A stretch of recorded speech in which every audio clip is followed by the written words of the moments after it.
¿Ustedes saben lo que le está pasando a Venezuela? ¿Han escuchado por las redes sociales y por la noticia? Está pasando momentos muy duros.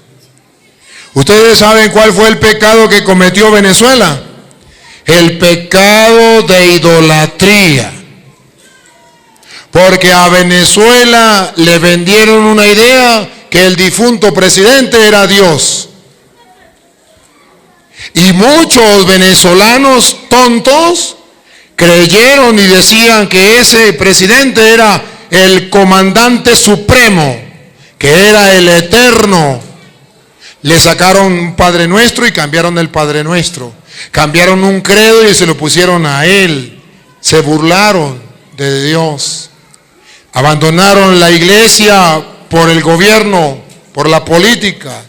Y a los sacerdotes porque que Dios lo tenga en descanse en paz, que descanse en paz, a ese lo creyeron como el Salvador, creyeron que era Dios, y eso es un pecado mortal.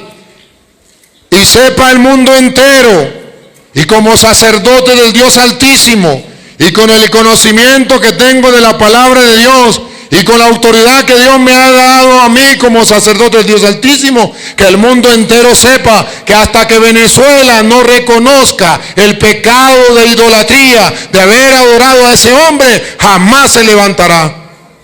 Y deberían los católicos en Venezuela pedir perdón a Dios. Y ojalá y quisiera que este video lo vieran los venezolanos. Hasta que los venezolanos no le pidan perdón a Dios por haber cometido tal pecado de idolatría, no podrá levantarse Venezuela. Porque Venezuela no escuchó la palabra de Dios de Hechos de los Apóstoles capítulo 12, versículo 20, donde estaba escrito que no podemos nosotros creer que un hombre es Dios, por muy bonito que hable, por mucho dinero que tenga, por mucho que lo ame, no puedo creer que es Dios. Y ese es el pecado que cometió Venezuela. Y ahora dice, no sabemos qué estamos pagando. Pues miren lo que estamos pagando, lo que dice las Sagradas Escrituras. Oiga. Por aquel entonces, Herodes estaba muy irritado con los ciudadanos de Tiro. Un gobernante como el de Venezuela. Siga. Y de Sidón. De común acuerdo, se presentaron ante él y, después de ganarse a Blasto, tesorero del rey, buscaron una solución pacífica, ya que su país dependía de Herodes para su abastecimiento. El día señalado, Herodes, vestido con el manto real, se sentó en la tribuna y le dirigió la palabra. Como aquel que te conté, que lo que hacía era hablar por televisión y se encadenaba y le dirigía las parábolas al pueblo. Entonces el pueblo lo empezó a aclamar. Esta es la voz de Dios. Ese es el pecado de Venezuela. Cuando comenzó a clamar que lo que decía ese mortal, para la muestra un botón, ya se murió, lo enterraron, que lo que decía esa mortal era palabra de Dios, y lo que estaba en la Biblia y lo que decían los sacerdotes no era palabra de Dios, sino lo que decía él. Repítalo, lo último. Entonces el pueblo empezó a aclamarlo, diciendo, esta es la voz de Dios, no de un hombre. No de un hombre, el supremo, el eterno. Pero de repente, mire lo que le pasó al comandante de Venezuela. De repente lo hirió el ángel del Señor. No es casualidad, lo hirió el ángel del Señor. No fue Estados Unidos. Por no haber devuelto a Dios el honor. Por no haberle dado devuelto a Dios el honor. Y empezó a llenarse de gusanos que lo comían hasta que murió. ¿Recuerdan la enfermedad de ese señor? Que era como que si lo estuvieran comiendo los gusanos hasta que murió. Y hasta que el pueblo de Venezuela, les suplico, pueblo de Venezuela, escuche la voz del sacerdote del Dios Altísimo que hoy te dirige estas palabras. Hasta que no tomen conciencia y no le pidan perdón a Dios por haber creído que un hombre era Dios y caer en el pecado de idolatría, no se levantarán. Y eso está escrito en Jeremías 17, del 1 en adelante. Y perdónenme, hermanos, pero tengo que hacerlo públicamente para que algún día los venezolanos lo reconozcan y el pueblo de Venezuela se vuelva a levantar, porque si no, no se levantará. Así está escrito en Jeremías 17, del 1 en adelante. El pecado de Judá, El pecado de Judá, que es el mismo pecado de Venezuela, está escrito con un punzón de acero, está escrito con un punzón de acero, con una punta de diamante. Está grabado sobre la tabla de su corazón y sobre los cuernos de sus altares. Sus altares y sus postes sagrados.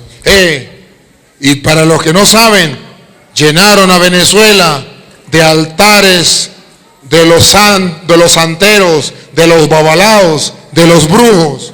Sus altares y sus postes sagrados los recuerdan debajo de los árboles verdes, en las lomas altas y los cerros del llano. Tu riqueza y todos tus tesoros, Venezuela, Venezuela, tus riquezas y todos tus tesoros, los entregaré al saqueo. Todos han saqueado a Venezuela En pago por todos tus pecados. en pago de todos sus pecados. Tan rico mi país, más rico que cualquier otro, lo han saqueado, se han robado sus riquezas por ese cruel pecado de idolatría. ¿Cuándo nos levantaremos? Cuando como un solo pueblo pidamos perdón a Dios. Sigue. En esos santuarios altos por todo tu territorio, tendrás que desprenderte de la propiedad que te había regalado. Tendrás que defenderte de la propiedad que te habían regalado. Y te haré esclavo de tus enemigos. Y te haré esclavo de tus enemigos. Somos esclavos dentro del país. No tenemos comida, no tenemos medicina, no tenemos nada. Somos esclavos en el país y sin poder salir, porque ya los otros países no nos quieren recibir. No tenemos libertad de decisión. No tenemos libertad. Y yo sé que con este mensaje muchos se pondrán molestos y me harán la guerra. Pero la voz de Dios no se puede tapar. Esclavo dentro del mismo país. Ustedes tienen para comer, denle gracias a Dios. Ustedes tienen para vestir, ustedes tienen medicina, ustedes tienen libertad, ustedes tienen lo que nosotros deseamos y no tenemos. Disfrútenlo y denle gracias a Dios y cuídenlo. Sigan. Y te haré esclavos de tus enemigos en una tierra desconocida. Y entonces ahora tenemos que salir a tierras desconocidas. ¿Cuántos venezolanos? Ya van por los 5 millones de venezolanos o más que están saliendo a tierras desconocidas con los brazos cruzados. Aquí estoy para que me den trabajo. Pueblos, no traten mal a los venezolanos. Ellos salen porque se están muriendo de hambre. Y no se pongan molestos porque a lo mejor le quita su trabajo. Pero es que si no trabaja, ¿cómo va a comer? Pueblos, no se ponga bravo con los venezolanos, porque a lo mejor le robó algo. Pero es que si no roba, ¿qué va a comer? Usted también haría lo mismo. Cuando sale con sus hijos y no tiene que comer y sus hijos están muriendo de hambre, dime qué haría. Fui forastero y me hospedaste, tuve hambre, me diste de comer. Cristianos que me escuchan, ahí está Cristo en cada venezolano que está llegando a su país, muerto de hambre, necesitado. Verás si eres buen samaritano, verás si practica lo que dice el Señor. El juicio final, tuve hambre, me diste de comer. ¿Cuándo, Señor? Esos venezolanos que llegaron, que no tenían que comer y tú les diste de comer. Vengan, bendito de mi Padre, al reino celestial. Y la gente tiene temor, está asustada por lo que vendrá. Esto no lo arregló Chávez, no lo arregla nadie. Así dice la gente, aterrada, asustada.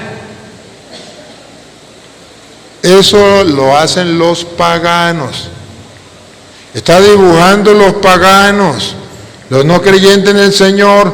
Primero está poniendo al frente de nosotros en un espejo al mundo sin Dios, al mundo que no cree en Dios, que vive como si Dios no existiera.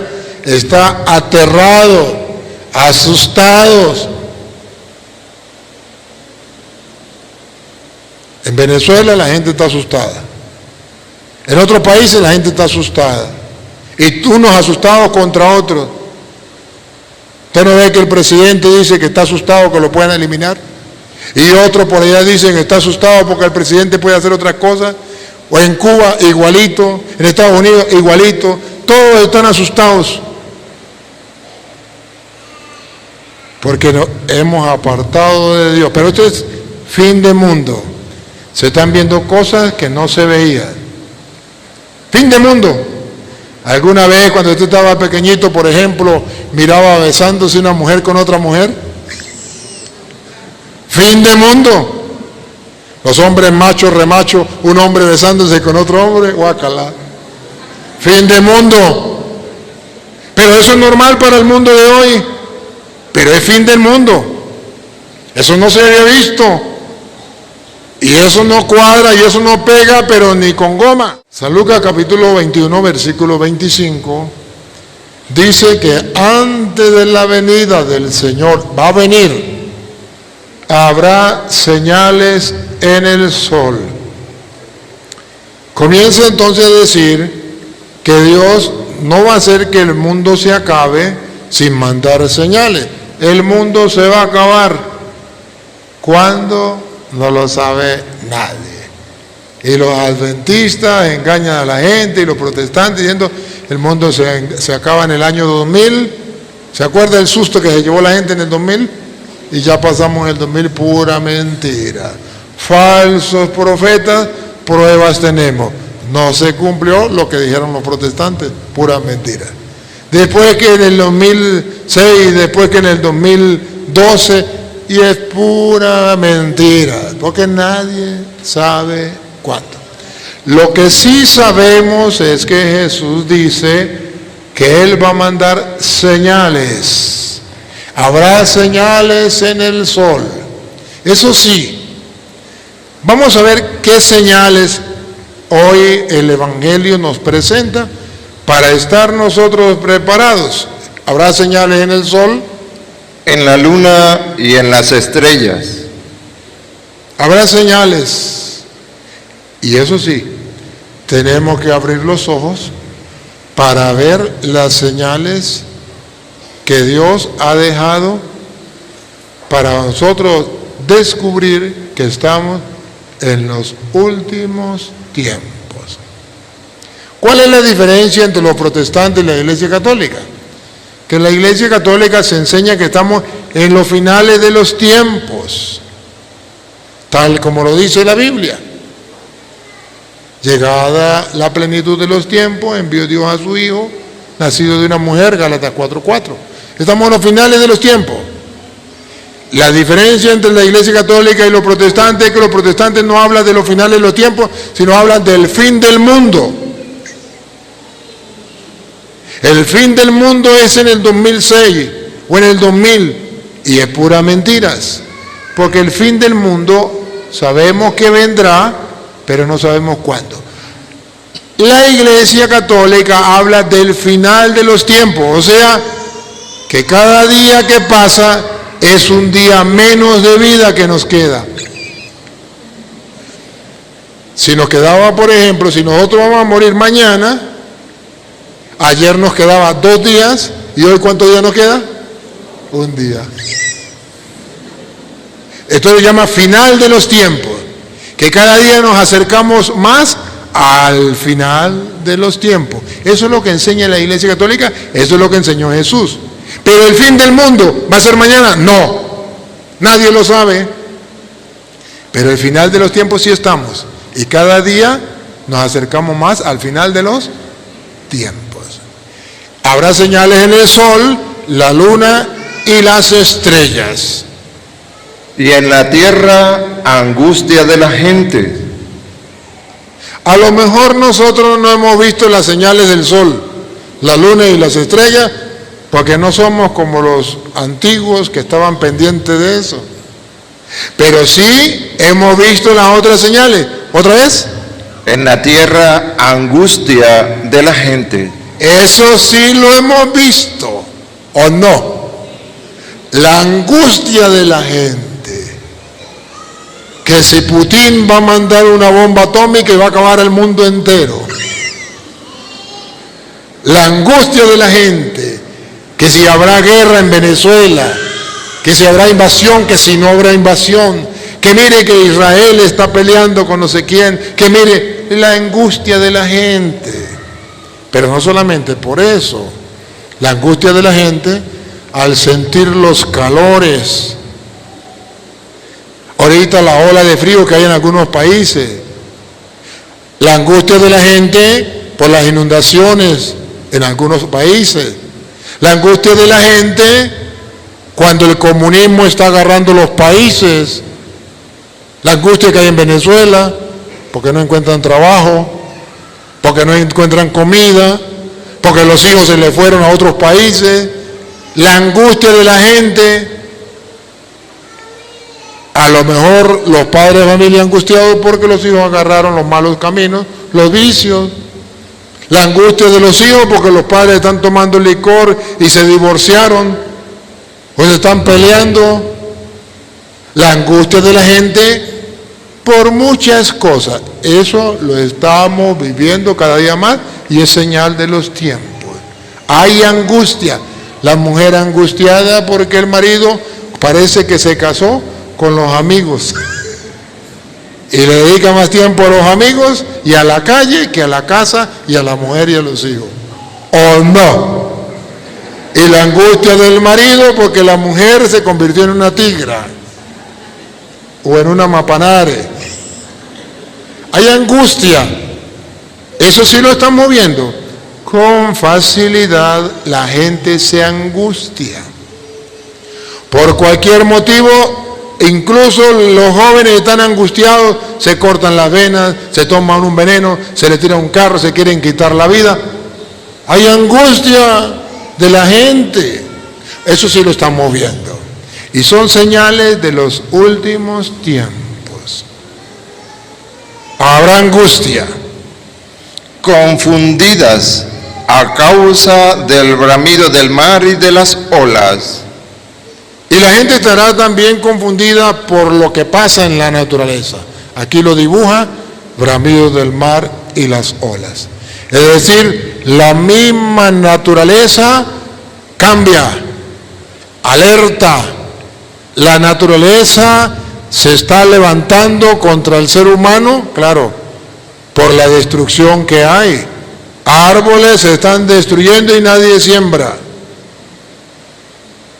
Se está dañando metiendo candela. A cada rato a la orilla de la carretera se mete candela y nadie dice ni hace nada.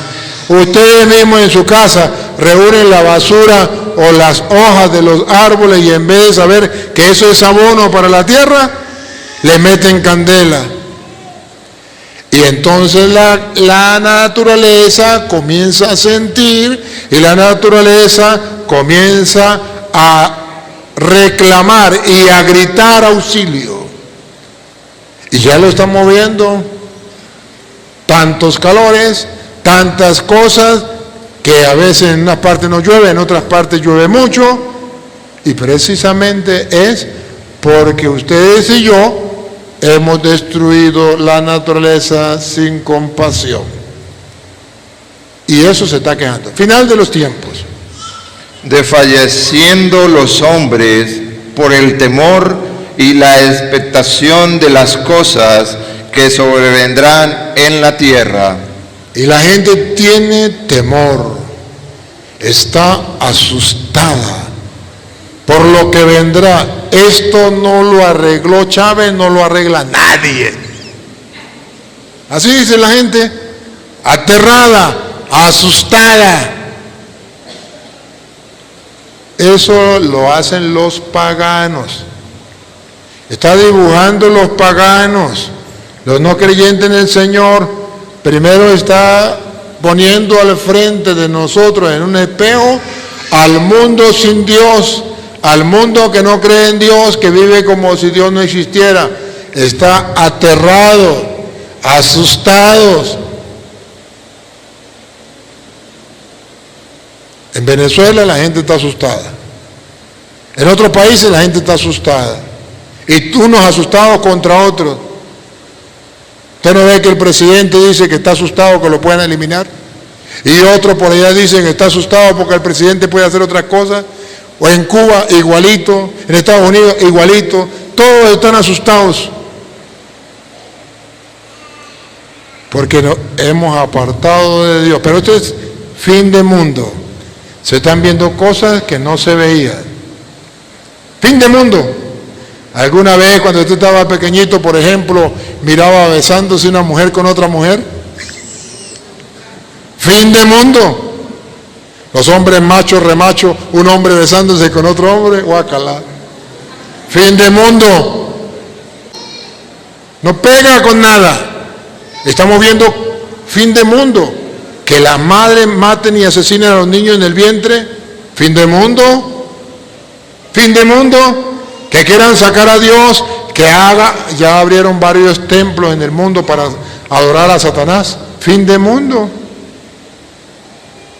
Oye, estamos viendo cosas que nunca se habían visto. Y ahí el Señor dice, vean las señales, vea que las cosas no marchan bien. Y es señales de que vendrá el fin de los tiempos. Que sí, cada día nos acercamos más al encuentro con el Señor. Pero luego el Señor dice, bueno, estas señales las verán, las hemos visto. Se están cumpliendo. Solamente un ciego que no quiera ver. Pero lo estamos viendo todos. O sea que sí se cumple la palabra de Dios. Porque las potencias de los cielos serán conmovidas. Entonces verán al Hijo del Hombre que vendrá en una nube. Ah, ya. Cuando después de todo esto que estamos viviendo, vendrá el final de los tiempos. Cuando venga el Hijo del Hombre en una nube. O sea, que ese Jesús que el mundo quiere sacar de su vida, que lo han sacado de las escuelas, de las universidades, de los trabajos, del mundo, Él vendrá como Rey y Señor. No me importa que la gente crea o no crea, pero vendrá en una nube y nadie lo detendrá. Y será el Rey y será el que va a regir a todas las naciones y a juzgar al mundo entero. Vendrá, aunque los ateos no lo quieran creer, aunque no lo esperen, aunque el mundo viva a espaldas de Dios, no importa, vendrá, se cumplirá. Y entonces ustedes y yo estamos en tiempo de Adviento. Si Él viene, ¿vamos a irnos con el grupo de los ateos? ¿O nos vamos a ir con el mundo? ¿O nos vamos a ir con el grupo de los creyentes que anhelamos, esperamos y preparamos la segunda venida de nuestro Señor Jesucristo? Dijo Cantinflas, ahí está el detalle. Ahí está el centro del Evangelio de hoy, que sí vendrá en una nube, pero tenemos que estar preparados. Pongan cuidado. Entonces verán al Hijo del Hombre que vendrá en una nube con poder y gran gloria. Con poder, nadie se le va a resistir. Nadie lo va a dominar. Nadie lo va a acabar. Pero vendrá con gran gloria. Y ese con gran gloria es para ti y para mí. Porque esa es la gloria que Él viene a compartir con ustedes y conmigo, con los creyentes. porque Él trae consigo la gloria, Él trae consigo la felicidad eterna, Él trae consigo la oportunidad de que nosotros podamos gozar eternamente en su gloria en el reino celestial. De modo que no viene solo, viene con un regalo, viene con un tesoro para los que despiertos, para los que anhelando su venida, para los que con una luz encendida, tiempo de Adviento eso es, con una luz encendida, no estamos dormidos, no estamos apagados, sino estamos despiertos para irnos con Él a su gloria.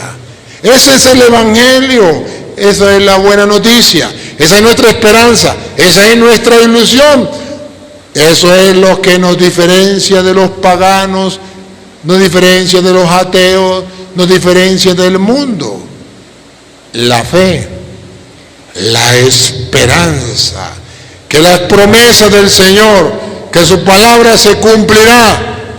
Activemos la fe, activemos la esperanza, vivamos, y por eso la Iglesia nos pone este Evangelio para que meditemos al comienzo del Adviento, para activar nuestra fe, activar nuestra esperanza. La tenemos, pero no la hemos activado, no la hemos comenzado a gustar, a anhelar, a esperar con ansia. Cuando estas cosas comiencen a suceder, erguíos y levantad vuestra cabeza. Cuando estas cosas comiencen a suceder, ¿qué dice?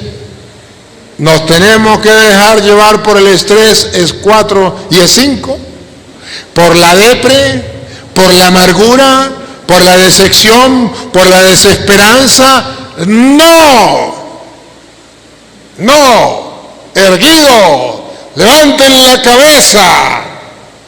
O sea, vamos a estar despierto, atento, con la cabeza levantada. ¿Por qué? Porque vuestra redención está cerca. Porque se acerca nuestra liberación, nuestra redención, nuestra salvación. De modo que un cristiano no puede estar triste, a pesar de que sepa que el mundo se tiene que acabar, a pesar de que sabe que cada día que pasa nos acercamos más al final de los tiempos. Pero eso no nos roba la paz, no nos roba la alegría, no nos roba la fe. Al contrario, firmes, erguidos, levantamos la cabeza porque tenemos la certeza firme. Se acerca nuestra redención, nuestra liberación, nuestra salvación. ¿Quiénes deben estar tristes? Los que no se han preparado. ¿Quiénes deben estar tristes? Los que no creen en Dios. ¿Quiénes deben estar amargados y asustados? Los que han vivido como si Dios no existiera. El mundo que ha sacado a Dios de su vida debe estar triste, pero nosotros debemos estar contentos. Le pongo un ejemplo. Cuando yo estaba pequeño, pues vivía con mis hermanos en la casa y papá tenía la costumbre que cuando él salía, de vez en cuando salía a San Cristóbal a hacer alguna diligencia o salía para Vejales a hacer alguna diligencia, decía: yo voy a salir, pero le dejo a ustedes esta tarea. Jaime y yo, que éramos los mayores, los varones mayores, pues decía: a ver, Jaime, usted me saca este trabajo. Y decía: tanto por tanto, limpiando con pala, con charapo. Luis, me limpia esto. Y quiero que cuando llegue esté limpio.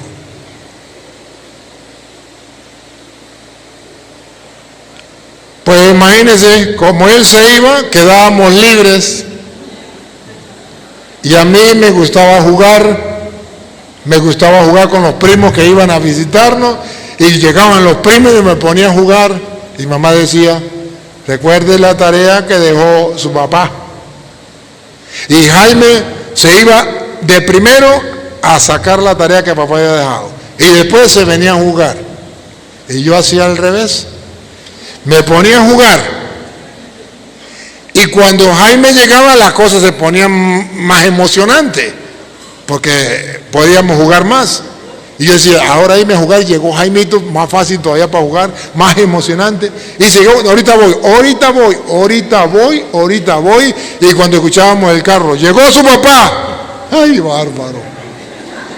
Corría de una vez a limpiar, pero ya no había tiempo. Mientras que Jaime salía corriendo al encuentro, gritando, emocionado. Era una distancia de 800 metros a la carretera. Y él salía corriendo, llegó papá, y los otros hermanos, llegó papá, y yo me ponía a llorar. Y yo no quería que papá llegara. Y ellos iban, recibían a papá llegaba con un pancito, con una chupetica, algo nos llevaba. Y ellos lo agarraban, y papá decía, ¿y Luis? Papá ya me conocía, ¿y Luis? Luis se fue a limpiar lo que usted le dijo. Ah, sí. Y llegaba papá, ¿y qué pasó con usted? No le dije que, sí papá, pero se me hizo tarde, venga para acá, saque el rabo. 3 correazos por ese rabo, no hombre. Y me va a limpiar eso, y tenía que limpiarlo. De modo que cuando papá venía, yo lloraba, sufría, porque no había hecho lo que él había mandado. Porque no estaba preparado. Mientras que mi hermano saltaba de emoción porque había hecho lo que tenía que hacer y estaba preparado esperando a papá y recibía el regalo que papá llevaba, la golosina que él llevaba, lo recibía, lo disfrutaba, se deleitaba. Mamá siempre decía, acuérdese que su papá les dejó de tarea. El papel de mi mamá lo hace la iglesia. La iglesia nos dice, acuérdese que viene el Señor. Por eso el tiempo de Adviento. Por eso se enciende la velita para decir, estén despiertos. Ya hicieron la tarea. Ya comenzaron a orar. Ya comenzaron a leer la Biblia.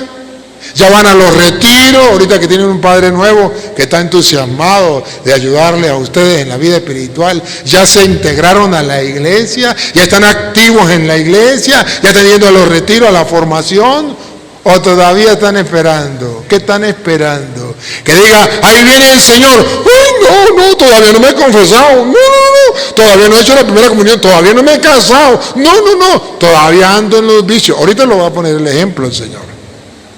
De modo que la Biblia nos dice que es tiempo de Adviento porque vamos a estar preparados y debemos estar preparados. El mundo no, pero nosotros sí. Cuando aquellos estén llorando y tristes porque no creyeron en el Señor, pero ahora vienen las nubes con gran poder y gloria, ellos llorarán, pero nosotros entonces decimos, que el mundo nos tiene humillados, nos tiene cabizbajos, el mundo nos tiene a los cristianos perseguidos. Entonces, cuando venga el Señor, erguido, levanten la cabeza, ahora sí, ¿qué? Ahora sí, llegó nuestra liberación. ¿Los ateos nos van a destruir? No. ¿El mundo nos va a destruir? No. Nos mantuvimos en medio de tanta gente atea, de tanta gente que vivía como si Dios no existiera, y nosotros perseveramos allí. Ahora nosotros recibimos un trofeo, un premio. Levanten la cabeza, se acerca vuestra liberación. Bárbaro. El Señor nos dice entonces que no perdamos la fe hasta el último momento. Y que para poder superar todas estas pruebas que le viene al mundo, Él nos va a dar ahorita las herramientas, que se las voy a leer. ¿Cuáles son las herramientas que Él nos da? Sigue. También le dijo una parábola. Este es hasta el 28. Ya pasó el 28. Ahora el 34. Pasa al 34. Mirad también por vosotros mismos, que vuestros corazones no se encarguen de glotonería. Si viene el Señor, tenemos que estar preparados. ¿Cómo? Primero, que nuestros corazones, ¿qué? No se carguen de glotonería. No se cargue de glotonerías. O sea, que nosotros no estemos llenos nuestro corazón de otra cosa que no sea Dios. Con ilusiones. Ahorita lo va a decir, con vicios. Que no se llene nuestro corazón con las cosas materiales. Que no estemos apegados a lo que es mundano. Que aprendamos a desprender nuestro corazón de todo lo que es mundano y nos aparte de Dios. Que nuestro corazón esté limpio, que nuestro corazón esté puro, que nuestro corazón esté libre para poder volar con el Señor. ¿Otra vez? Mirad también por vosotros mismos, que vuestros corazones no se carguen de glotonería. ¿Y qué significa velar por vosotros mismos? Que si su vecino no lo hace, ¿a usted qué le importa? Que si su esposa no lo hace, ¿a usted qué le importa? Que su compañero de trabajo no quiere creer, ¿a usted qué le importa? Que si el cura no lo hace, ¿a usted qué le importa? Que si el obispo no lo hace, ¿a usted qué le importa? ¿Por quién tiene que velar? ¿Otra vez? Mirad también por vosotros mismos. ¿Por quién tiene que velar? Es que yo no voy a misa porque el cura, ¿a usted qué le importa? Es que yo no voy a misa porque la catequista, ¿a usted qué le importa? Es que yo no voy a misa porque los que van a misa dan ese golpe de pecho, ¿a usted qué le importa? Usted tiene que velar por usted mismo. Porque en los últimos tiempos la gente velará por lo demás, va a estar pendiente. Yo no por esto, yo no creo en Dios por esto, porque yo creía en Dios y me dieron un mal ejemplo, un escándalo, los escándalos que hay a través de las redes, de los curas. ¿A usted qué le importa? Tiene que velar por usted mismo. La fe la tiene que vivir cada uno en particular. Y el Papa lo ha dicho 1000 veces. Debe haber un encuentro personal con Cristo, una conversión personal. Ya sabemos que estamos en fin del mundo y los mismos de la iglesia pueden estar haciendo otras cosas. ¿O qué fin del mundo?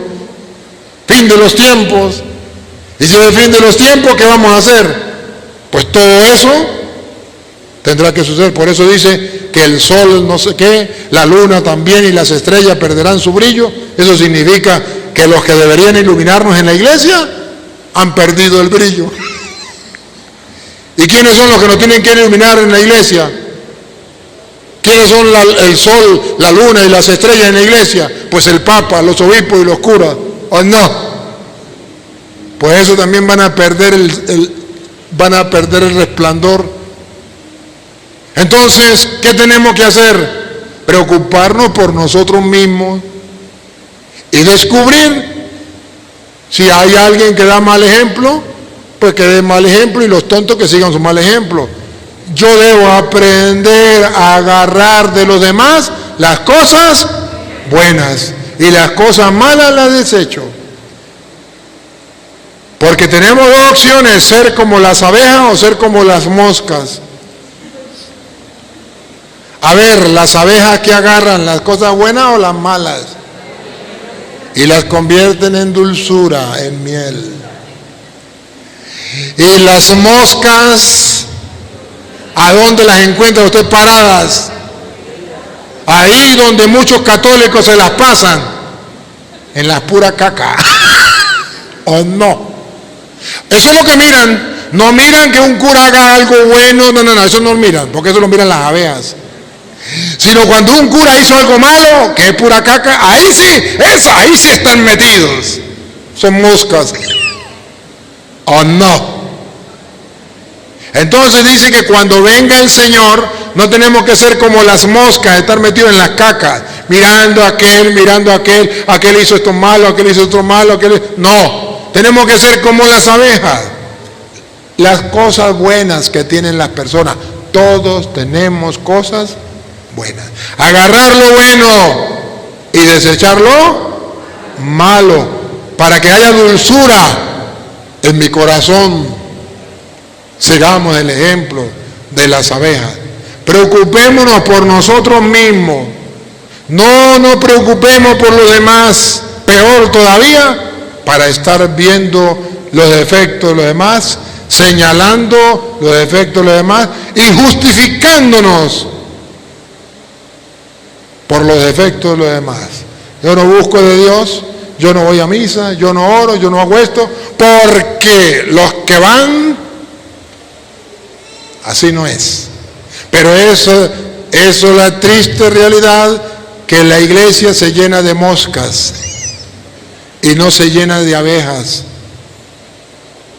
Padre, usted me está diciendo mosca a mí, a usted no. A los que, si usted anda en esa, pues sí es con usted. Pero si usted anda buscando, viendo las cosas positivas de la gente, animando a la gente de las cosas positivas, sacando jugo de las cosas positivas, no es con usted. Más bien te felicito, eres una abeja. ¡Ánimo! Pero si no es así, sí es con usted. Sí es con usted. Mirad también por vosotros mismos, que vuestros corazones no se carguen de glotonería y embriaguez. ¿Y qué? Y embriaguez. Y embriaguez. ¿Por qué habla de la embriaguez? Le doy un secreto. Porque la mayoría de hogares se está destruyendo por el licor. Porque la mayoría de cristianos están destruyendo su vida cristiana por el alcohol. Claro, y junto al alcohol, todos los vicios, que no sé si ahí lo dice vicio, en la otra Biblia lo dice vicio. Pero el alcohol que reduce todos los vicios, que está destruyendo la familia. Ningún cristiano debería embriagarse, menos en el tiempo de la Navidad, cuando esperamos celebrar el nacimiento de nuestro Señor Jesucristo. El tiempo del Adviento y tiempo de Navidad, peor todavía. Ningún cristiano, dice la Biblia, que esté en la espera gozosa y despierta, con el corazón limpio y con la cara en alto, esperando al Señor, ningún cristiano debe darse permiso para embriagarse. Y si lo hace, quiere decir que no hay adviento en su vida, que es pura obra de teatro, que es pura mentira de que cree en el Señor. Cuidado, porque el Señor dice que la embriaguez, y ahí metemos todos los vicios representados en la embriaguez, la droga, los juegos de allá con los amigotes que los llevan a perder el dinero, donde apuestan y la plata de la familia la gastan allí. No sé si aquí hay juegos de gallo que son diabólicos, los juegos de pool donde se gasta el dinero, no solamente en apuestas, sino también en el alcohol, billar, que son vicios que destruyen. ¿Cuántas personas están distraídas, con el corazón dormido en los vicios? Y en otros países, a lo mejor aquí no, pero aquí también debe existir los que fuman droga, que están destruyendo las nuevas generaciones. El Señor dice, no, así no es. Y de los afanes de esta vida. Los afanes de esta vida nos estorban. ¿Por qué nos estorban? Porque cuando yo me afano por las cosas de esta vida, pierdo la mirada en Cristo y pongo la mirada en las cosas de esta vida. Podríamos decir, ¿qué es lo que te afana en la vida? El salmista dice, una cosa pido al Señor, eso buscaré, lo que a Él le afana, lo que a Él le interesa. Una cosa pido al Señor y eso buscaré. Habitar en la casa del Señor, en el país de la vida, y gozar de la dulzura del Señor por años sin término.